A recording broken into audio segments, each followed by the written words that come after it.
We're still missing some, right? They stopped at the silver. This is everybody. Gary was at the Everybody's here? Yep. Okay. So this is what we call it the treasury, the most preserved facade in Petra. For a long time, the Nabateans, the Bedouins actually here, they were thinking that this place might be the place of Pharaoh, where Pharaoh, Egypt, hide his treasures here. So since they couldn't find any hidden treasures inside the other facades, they start thinking that the treasures might be hidden inside this place. And inside the room, they were digging everywhere and they found nothing. So they start thinking that the treasures might be inside the urn, which is the jar on the very top over there. So they start shooting that urn, trying to destroy it. And they were dreaming in a gold shower and a silver shower, but nothing was there except the solid rock. So since that time till now, we still use the word treasury to call this facade. But this place never been a treasury at all. This facade was carved during the 1st century BC, during the reign of one of the Nabatean kings. We call him Aretas III, and the Greek called him Phil-Hellen, who loves the Greek art or the Hellen art. That's why during his reign, the Nabateans carved many of those facades with all the Greek influence and the classical influence in, their decoration. So if you look to the lower part, we can see, just forget the upper part. Just we look at the columns, the frieze, and the pediment. This part, it looks like the Greek temple or Roman temple. أعطيني صورة بالله دقيقة. Look at this part, like this. So this is a Greco-Roman temple. This is the design of the temple usually. And the Nabateans, as I told you, they used to copy, but every time they used to change and they used to leave their own touches on each work. So they copied the external design of the temple, which is what we see in the lower part, and they changed the interior design. The interior design where we're supposed to have all the statues for their gods and their goddesses. And this is what they used. The original interior design of the Greco-Roman temple used as a second, decoration for the second floor. If you look here, you can see, the statues actually decorating this facade. So this place used as temple for the Nabateans at that time, and used as a burial temple for the burial and for the funeral ceremonies. That's why if you look between the first and the second column here and there, you can see like horse riders, and the horse riders waiting for the souls of the dead people to take their souls up to heaven. And since the horses cannot go up to heaven, cannot fly, so we have like the steps to heaven. Here we can see the steps to heaven. Wow. But the steps to heaven will end here by the broken pediments, and here each one of those broken pediments decorated with 2 eagles on this side, 2 eagles from the other side. The eagles, their duty to receive the souls of the dead people from the horses and to fly up to heaven. So here it was like elevator from the earth, you go up to heaven from this place. This is for the Nabateans. Now for the other people, the other traders who used to deal with the Nabateans, they used to come here and everyone can see his own goddess or god in this place, because as I told you, they used to copy, to compare and copy. So here we have the statue of Isis from the Egyptian culture. Isis in the middle holding the cornucopia, which is a sign for prosperity and wealth. Here we have the 2 winged statues. You can see them to the right and to the left, representing Tyche and Nike from the Greek and the Roman culture. We have the warrior Amazons, also from the Greek culture. And the eagles here representing, the god of the sun, and representing Dushara, and the, the fertility sign here, which is the plant leaves, the grape leaves here, representing the goddess of, fertility, which is Diana or Artemis or Dushara So if the Roman will come, they can see something here from their religion. If the Greek will come, they see something. The Assyrians, the Babylonians, so they turned this place to a universal temple. All the traders who are dealing and trading with the Nabateans, they can find something from their religion and they can, worship. During the years, and after 1995, when we started the excavations in the Sikh, we did some trial hole at the beginning of the Sikh to go and to find the original level. And we found that the original level is 6 meters lower where we are standing now. That's why if you look underneath, under the treasury, we found like three facades over there, 3 facades for the Nabatean kings actually, who buried inside, those facades. And the upper part was the temple where they worship. So the question now is how they carved this facade. If you look to the steps over there, we can see the steps going all the way to the top of the mountain. First, they cut the mountains and they prepared like straight facade over there. Then they used the scaffolds to start the carving from the top down. As I told you, the carving was always up, down, and 45 degrees. So they carved everything, and they carved the whole facade inside the mountain. So you can see like a frame protecting this facade and keeping this facade away of the natural erosion. That's why the other facades in Petra badly eroded, because they are facing the wind, facing the water, and the people also. But here, everything, let's say, covered and framed, and that's why we call this facade the most magnificent and beautiful, facade in Petra. Now, before giving you the free time, if you are interested in a group photo like this, we can make it, here before giving you the free time. After that, we will have 30 minutes. What's the time now? Any idea? That is from the tree. Is it amber?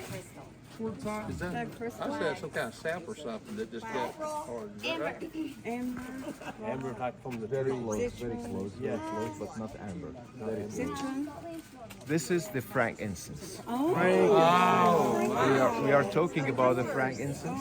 This is actually the frankincense, and it comes from out of a tree, and it gets dry like a stone like this. And when you want to use it, just you take small piece of it and you just burn it, and it gives this nice smell. And this one here smell. Wow. Wow. Is that myrrh? Hey, babe, you're missing out. That's up to you. I like it. That's gonna be myrrh. Probably. Yeah. I want to put it away. Here,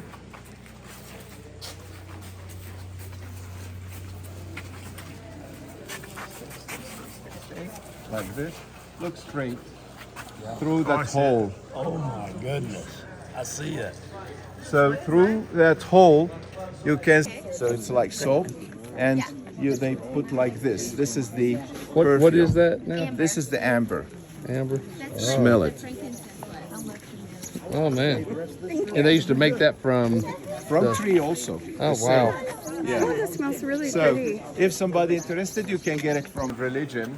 That the Nabateans, they were pagan. They believed in different gods and goddesses. They worshiped the god of the sun, the goddess of moon, the goddess of Venus, and the goddess of war, the goddess of hunting. So the earliest shape for the Nabatean god or goddess was a squared rock of rock. And here we can see, how it was the Nabatean god at the beginning, when the Nabateans started to come and to live in Petra. They used to carve like a small block of rock, like small pillar, representing their god or goddess. And the Sikh here was considered a sacred road leading to the city of Petra, and it's full of niches for those idols on both sides, because the Nabateans, while traveling all over the world, Nobody can guarantee his life. Nobody can guarantee that he will come back safe to Petra. Just imagine yourself riding a camel, traveling to China and trading with China and come back to Petra. Nobody guarantee that he will go and back safe. So every time they back safe to Petra, they used to offer sacrifices for their gods or goddesses because they believed that this god who protected them during that long journey. At the beginning, they used this block of rock without any features. Later on, they start to see the other cultures that they have beautiful statues. So they start to compare between the gods and the goddesses they worship with the similar, idols from the other cultures, and they start to add the Middle Eastern features. Like what I told you, Dushara was the god of the sun, the god of the high places in the mountains, similar to Zeus from the Greek and Jupiter from the Roman culture. So they copied the statue of Zeus and Jupiter, and they added the Middle Eastern features, and they started to worship, this. So in this way, they turned Petra to like universal, temple for everybody. Because if the Roman will come, they can see the statue of Dushara, but they think it's Zeus or Jupiter, so they can also worship. The same story for the Egyptians, the same story for the Assyrians, the Babylonians. This is, how they started to deal with Petra. So all the traders actually at the time, they can practice their religion here, and it doesn't matter what's your nationality, but you can find your God inside Petra. Okay? Yeah.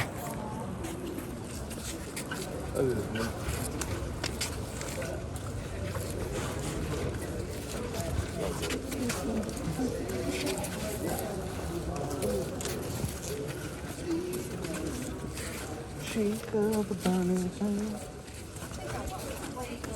Wings on flames and wings on tails and the boogie records.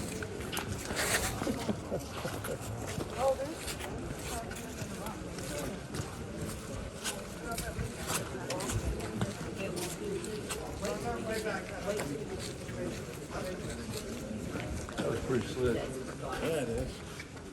Trying to find something, man. I don't think we found anything. But that. Look at you. That's what I want. Something like that. That's what I do. Oh, you talking about me? Okay, about sitting those. Please, please, please. That is a real piece of it.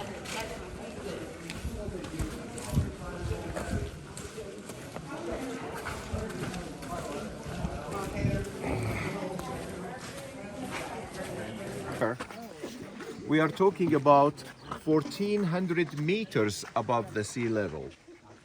Okay? Just imagine when we were talking about the flash flood, it doesn't matter where you are. Sometimes, we stay in Petra and the weather is okay, it's not raining, but suddenly we heard about the flash flood coming from a different place. So sometimes the flash flood can come from the desert, to this area. It's not necessarily to be here in Petra. And sometimes it's raining here also, and we get flash flood. So for thousands of years, the sake here was created by the flash flood, by the natural erosion. So for thousands of years, the water used to run from the top of the mountains all the way through the valley. So this was like a valley. It was originally a crack in the mountain caused and created by an earthquake, then start to be wider and wider and wider and wider till what we see now because of the natural erosion, the wind and the water. And that's what makes Petra very well protected. Petra, let's say, the city, it's like this, okay? Surrounded by mountains from all directions. The only access to the city through the sea. So nobody can conquer Petra, nobody can control Petra except, coming from here. So that's why the Nabateans, they chose Petra because it's natural protected, and just a couple of soldiers, they can destroy the biggest army. Why? Because the Sikh itself, it's almost 1 mile.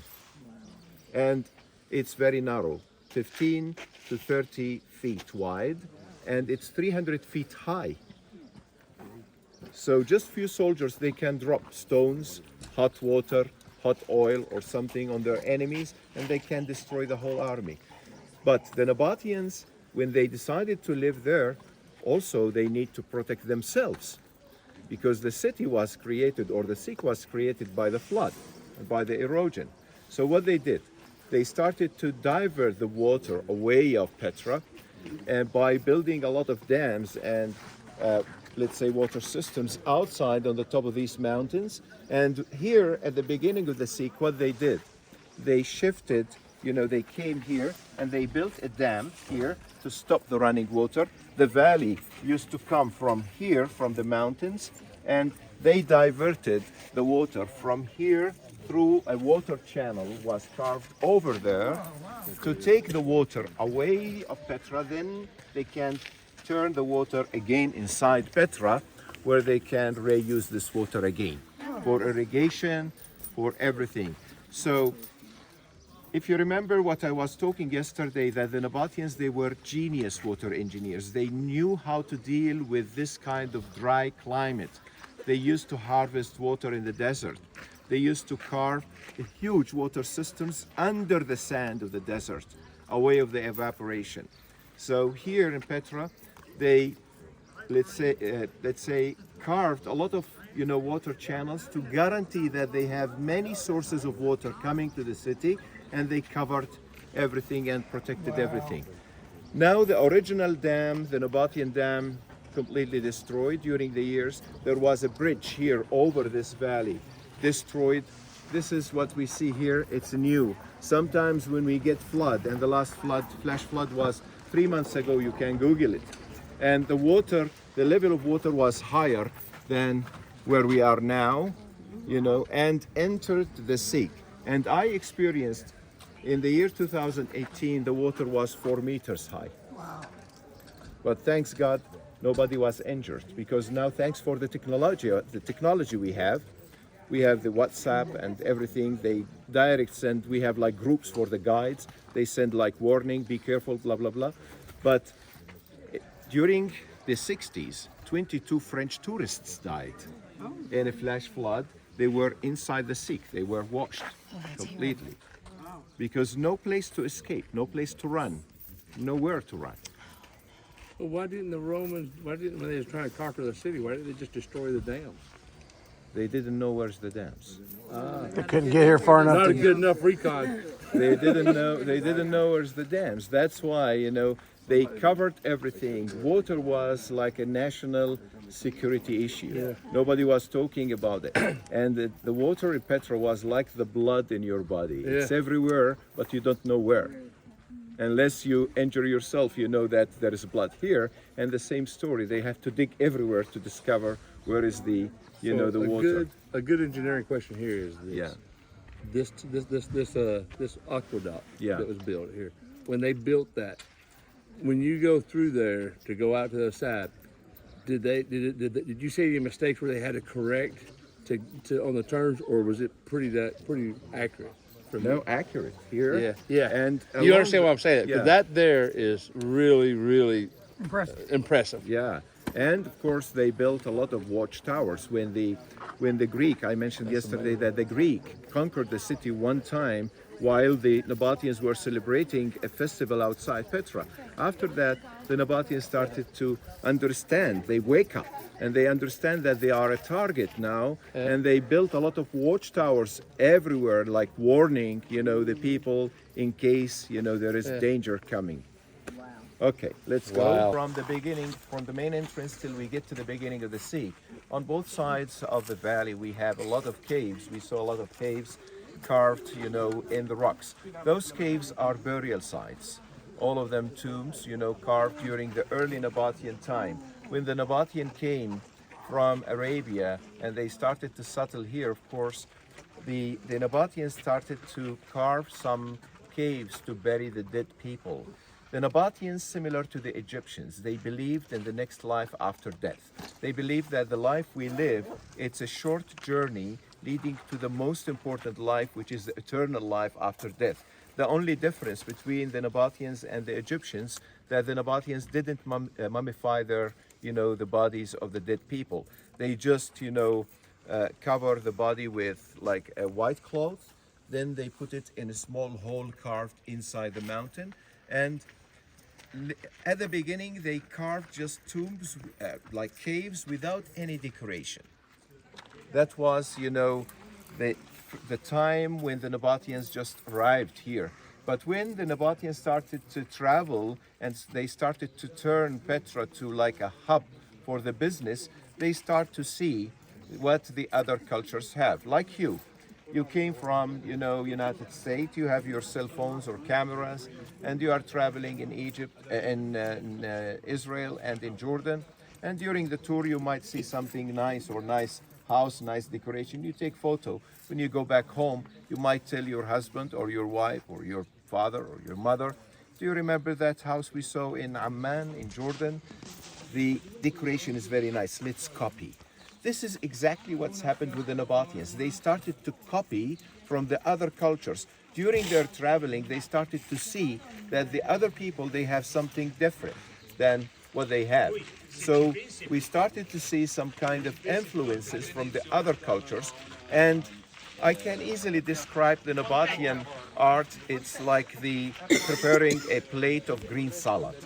If you eat cucumber, you will taste cucumber. If you eat tomato, you will taste tomato. But when you mix cucumber, tomato, lettuce, and radish and prepare like green salad plate, you will have completely different taste. Right. So this is exactly what's happened with the Nabateans. They started to copy from the other cultures and to give us new taste. We cannot say this is, Roman, or this is pure Greek, this is Assyrian, this is Babylonian. It's Nabatean. It's mixture of everything. And we can see that clearly in that facade. We call it the obelisk's tomb. If you look to the upper part, that facade can be divided into two parts. The upper part, we have 4 obelisks representing the strong Egyptian influence in the Nabatean art. And they used to call each one of those obelisks Nephesh. Nephesh means soul, spirit. So just down below, we have a cave-like entrance to 5 graves for 5 persons. So this is one of the family tombs in Petra. The 5th person is, the father of this family. They carved a niche and a statue for that father between the 2nd and the 3rd obelisks on the wall over there. Now the lower part, we can see completely a different decoration. It looks like Greco-Roman decoration. We have the engaged pillars, the pediment, the broken pediment, and inside the room we have just one big room with 3 benches. So that room we call it triclinium. Triclinium, 3 means 3 in Latin. Linium, bench. So 3 benches. It's a room with 3 benches used as a banqueting hall for the burial and for the funeral ceremonies. So nowadays when we go to cemeteries, we take flowers with us. We pray. And sometimes we light candles or we burn some frankincense. At that time, the Nabateans, they used to come to visit the relatives, the dead relatives for them. And they used to sit in that triclinium, preparing food, sitting, eating together, praying together. And they believe that those spirits who died and buried up there will come and will join them. So sometimes if the person is really rich, he can have like a triclinium like this. If the people not really rich, they can share every 4 or 5 families. They can have one triclinium. They can share it all together. Now, if you look to the right side, to the rock up there, if you look, we can see some inscription carved on the rocks. We have the 1st and the 2nd and the 3rd upper, rows.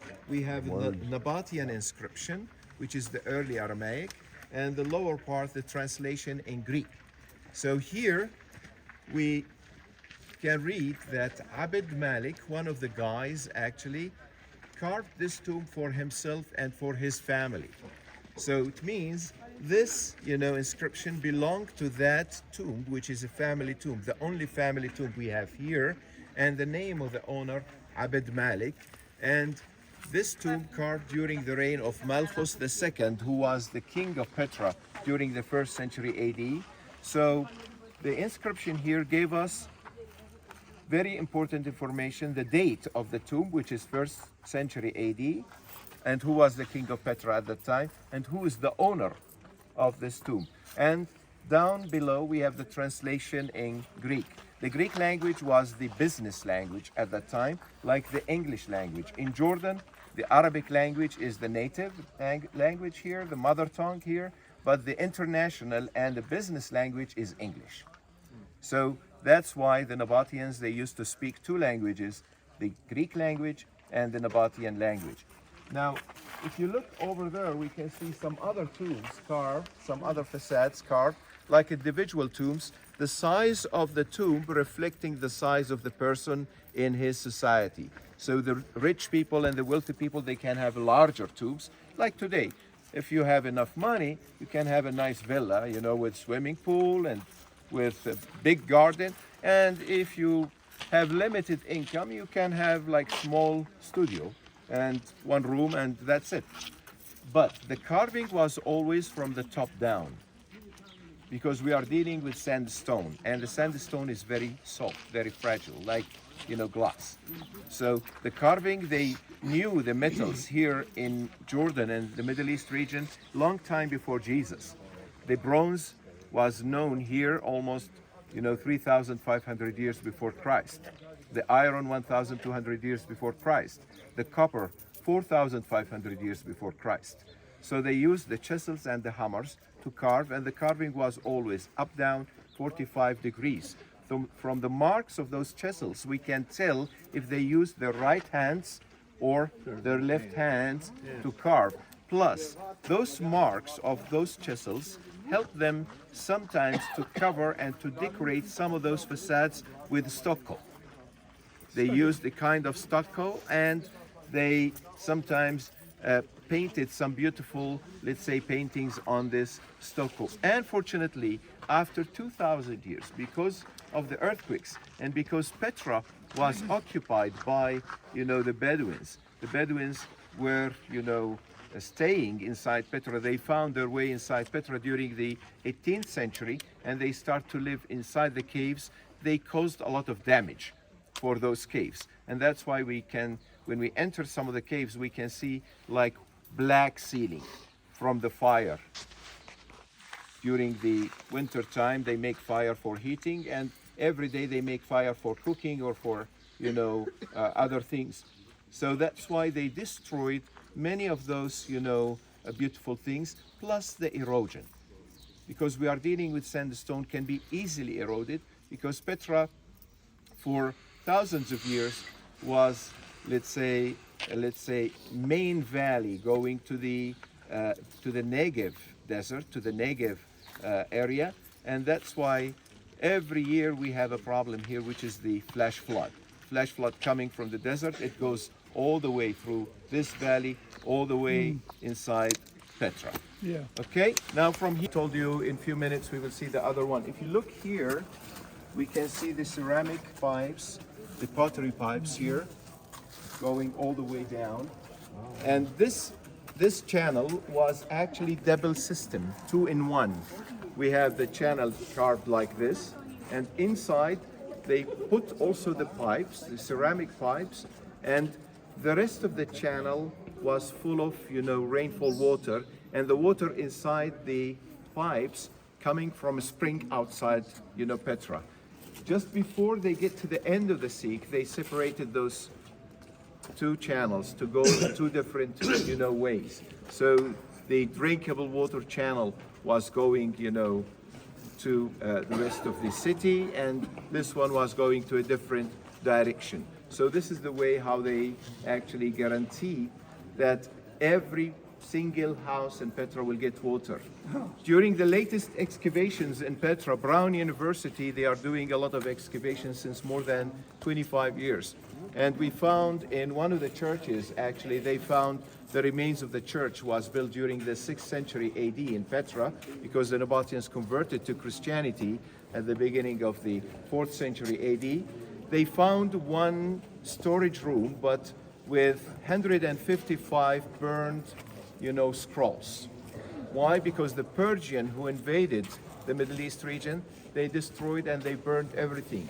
So They restored some of those scrolls. They found that the scrolls are either wedding contracts, certificate of births, certificate of baptism, and one of them is a document like agreement, the share of water for all the families in Petra. So it seems there was like share for each family. They have like a schedule to pump the water to this part of the city or to that part of the city, and each family can get the share of water according to the size of the family, according to the properties they have, if they have agricultural land or no. So this is what we found recently in Petra. Religious stations, we have a lot of niches representing the Nabatean gods and goddesses. Whenever they have like the three, gods together, Dushara, Al-Uzza, and Manat. Dushara was the main god, Al-Uzza the mother of Dushara, and Manat the wife of Dushara. They used to have this niche like this. Dushara in the middle, higher than the other two female goddesses. So we have here like three statues next to each other. One of the other statues over there, it looks like strange statue. That one was carved by one of the Roman generals, his name Sabinus, who came from a city called Adrua, which is now Dir'a, which is the border city between Jordan and Syria. And the minute he saw the Nabatean statues, he decided to carve a statue for his god. But when he left, the Nabateans didn't like to have a Roman, statue among their statues. So what they did, they destroyed, the figures or the statue itself. But we still have the inscription down below mentioned the story of this Sabinus, the Roman general who came here. That's why we call it the station of Sabinus in this place. I got it.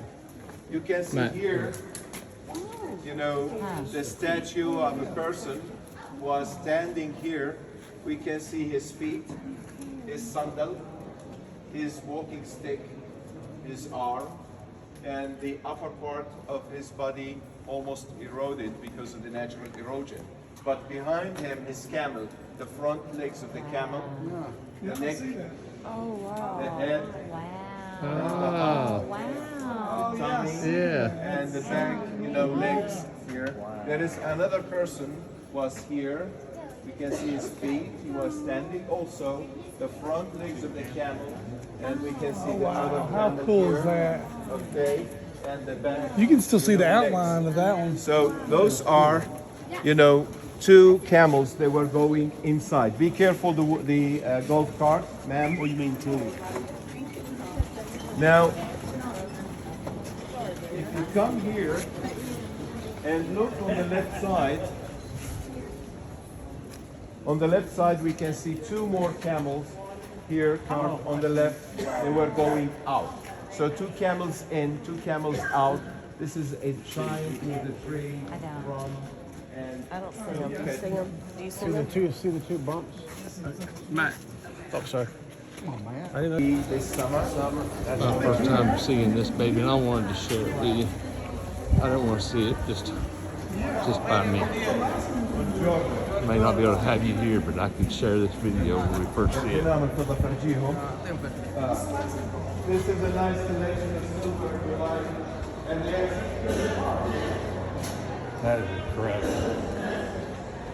That is. All the camels.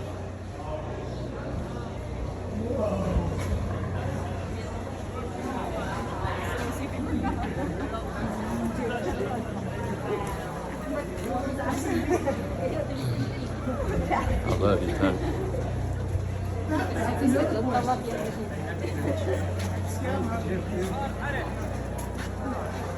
يا محمد تعال. guys, I need you there.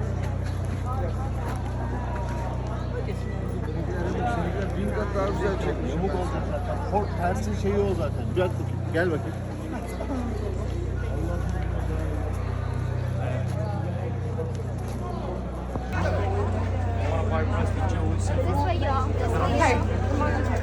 Over here, y'all. Okay, here we are over here. Where's he at? Over to the right.